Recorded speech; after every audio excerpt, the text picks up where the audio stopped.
ఏడుకొండలవాడ ఎంత ఘోరం, ఎంత ఘోరం! ఎవరి నేరం ఇది, ఎంత పాపం ఇది! వైకుంఠ ఏకాదశి టోకెన్ల జారీలో తొక్కిసలాట. పూర్తిగా ఇది అధికార యంత్రాంగం వైఫల్యం, పూర్తిగా నిర్లక్ష్యం, పూర్తిగా అక్కడికి వచ్చినటువంటి భక్తుల ప్రాణాలతో చెలగాటం. ఇది మనకి అందరికీ గుర్తుండుంటే 2015లో అంటే సరిగ్గా 10 ఏళ్ల క్రితం పుష్కరాల సందర్భంగా రాజమండ్రిలో జరిగినటువంటి తొక్కిసలాట ఇక్కడ మనం గుర్తు చేసుకోవాల్సి ఉంటుంది. అక్కడ కూడా ఇదే రీతిలో భక్తుల్ని, అక్కడ గోదావరి స్నానాలు ఆచరించడానికి వచ్చినటువంటి వాళ్ళని, యాత్రికుల్ని సుమారు 4-5 గంటల పాటు వేచి చూసేలా చేసి ఒక్కసారిగా గేటు తెరవడంతో జనం తోసుకుని వచ్చేయడం, అక్కడ తొక్కిసలాట జరగడం, 3 పదుల సంఖ్యలో మంది ప్రాణాలు కోల్పోవడం అందరికీ గుర్తుండే ఉంటుంది. సరిగ్గా ఇప్పుడు కూడా అదే జరిగింది. వైకుంఠ ఏకాదశి నాడు దర్శనం కోసం టోకెన్లు ఇస్తామనే పేరుతో నిన్న మధ్యాహ్నం 12 గంటలు 1 గంట నుంచే జనం క్యూ కట్టారు, బారులు తీరారు.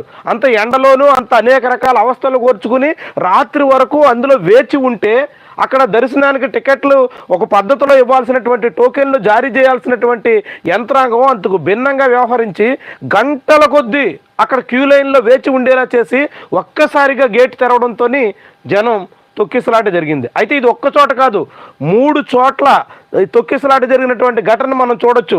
అనేక రకాలైనటువంటి అవస్థలు పడినటువంటి యాత్రికులు, భక్తులు ఒక్కసారిగా తోసుకురావడంతో ఇలాంటి ఘటనలు అప్పుడు పుష్కరాల్లో జరిగినాయి, ఇప్పుడు తిరుపతిలో జరిగింది. వైకుంఠ ఏకాదశి నాడు దర్శనం కోసం టోకెన్ల జారీ ప్రక్రియ కొన్నేళ్ల క్రితమే మొదలైంది. అయితే ఈ టోకెన్ల జారీ విషయంలో జరిగినటువంటి నిర్లక్ష్యం అనేక రకాల సమస్యలకి కారణమవుతున్నట్టుగా మరోసారి స్పష్టమైంది. కనీసం తగినటువంటి జాగ్రత్తలు తిరుపతిలో టోకెన్ల కేంద్రాల వద్ద ఉదయం నుంచే పోటెత్తిన లక్షలాది భక్తులు, కేవలం ఆంధ్రప్రదేశ్ సంబంధించినటువంటి భక్తులే కాకుండా అన్ని రాష్ట్రాల నుంచి వచ్చినటువంటి భక్తులు, అటు తమిళనాడు, కర్ణాటక అన్ని రాష్ట్రాల నుంచి వచ్చినటువంటి భక్తులు రాత్రి 8:35 సమయంలో ఒక్కసారిగా గేట్లు ఓపెన్. సరిగ్గా పుష్కరాల్లో జరిగినటువంటి అలసత్వమే.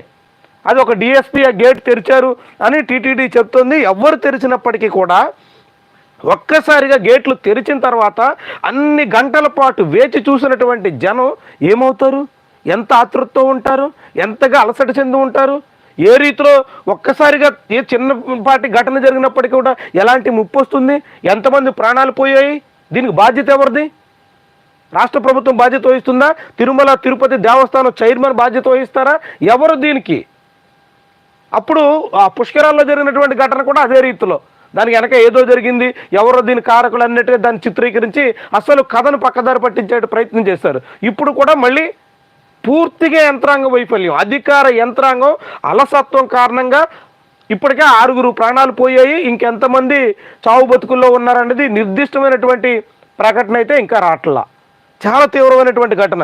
క్యూ లైన్ల నిర్వహణలో చేతులెత్తేసిన అధికారులు, అడుగడుగునా నిర్లక్ష్యం, ఫలితంగా తోపులాట, నలిగిపోయిన వృద్ధులు, చిన్నారులు, మహిళలు. మరి చనిపోయినటువంటి వాళ్ళలో అందరూ మహిళలే. మళ్ళీ 6 చనిపోయినట్టు ప్రకటిస్తే అందులో మళ్ళీ మెజారిటీ మహిళలే ఉన్నారు. చాలా రుయా స్విమ్స్ ఆసుపత్రిలో క్షతగాత్రుల తరలింపు, భక్తుల ఆర్తనాదాలతో దద్దరిల్లిన ఆధ్యాత్మిక నగరం. ఎలాంటి పరిస్థితి చూడండి. తిరుమల తిరుపతి దేవస్థానం చరిత్రలోనే ఎన్నడూ ఇలాంటి ఘటన లేదు.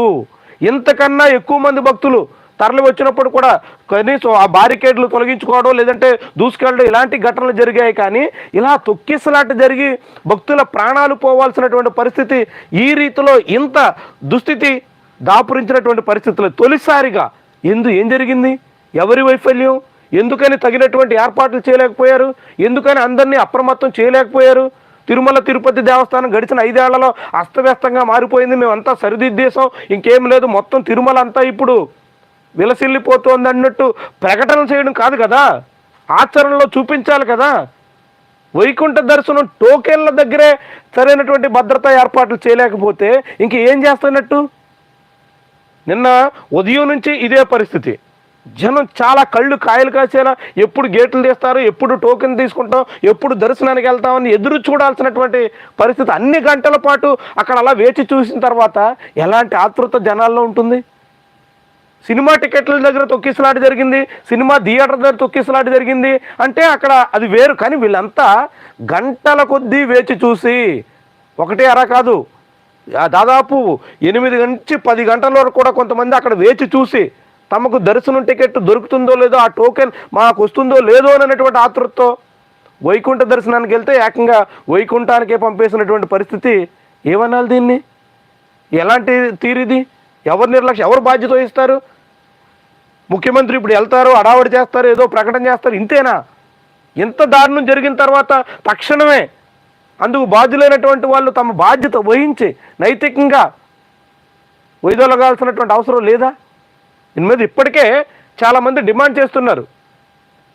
తగినటువంటి అక్కడ వైఫల్యం, యంత్రాంగ వైఫల్యం ఉంది, అక్కడ తగినటువంటి ఏర్పాట్లు జరగలేదు, ఎన్నడూ లేనటువంటి ఒక మాయని మచ్చలాంటి ఘటన జరగడానికి టీటీడీ పాలకవర్గం, అందుకు ప్రభుత్వం బాధ్యత వహించాల్సి ఉంటుంది అని డిమాండ్ చేస్తున్నారు. కానీ ఇప్పటి వరకు దానికి సంబంధించినటువంటి గోవిందనామాలతో ప్రతిధ్వనించాల్సిన చోట మృత్యు ఘోష వినిపించింది. ఎంత తీవ్రమైనటువంటి ఘటన చూడండి. ఇదే విషయాన్ని ఆంధ్రజ్యోతి పత్రిక కూడా అదే రీతిలో కథనాన్ని ఇచ్చింది. ఎన్నడూ చూడనటువంటి ఒక మహా మాయని మచ్చలాంటి ఘటన ఈరోజు చవి చూడాల్సి వచ్చింది అన్నట్టు. వైకుంఠ ద్వార దర్శన టోకెన్ల జారీలో అపశృతి, బైరాగి పట్టెడ కేంద్రంలో తీవ్ర తొక్కిసలాట, 6 మృతి, పెద్ద సంఖ్యలో భక్తులకు గాయాలు. తిరుమల చరిత్రలోనే కని విని ఎరుగని విషాదం చోటు చేసుకుంది. రద్దీ సమయాల్లో తొక్కిసలాటలు జరగడం సాధారణమైనప్పటికీ తొలిసారిగా ఆ దశ దాటి భక్తుల మరణాలు చోటు చేసుకున్నాయి.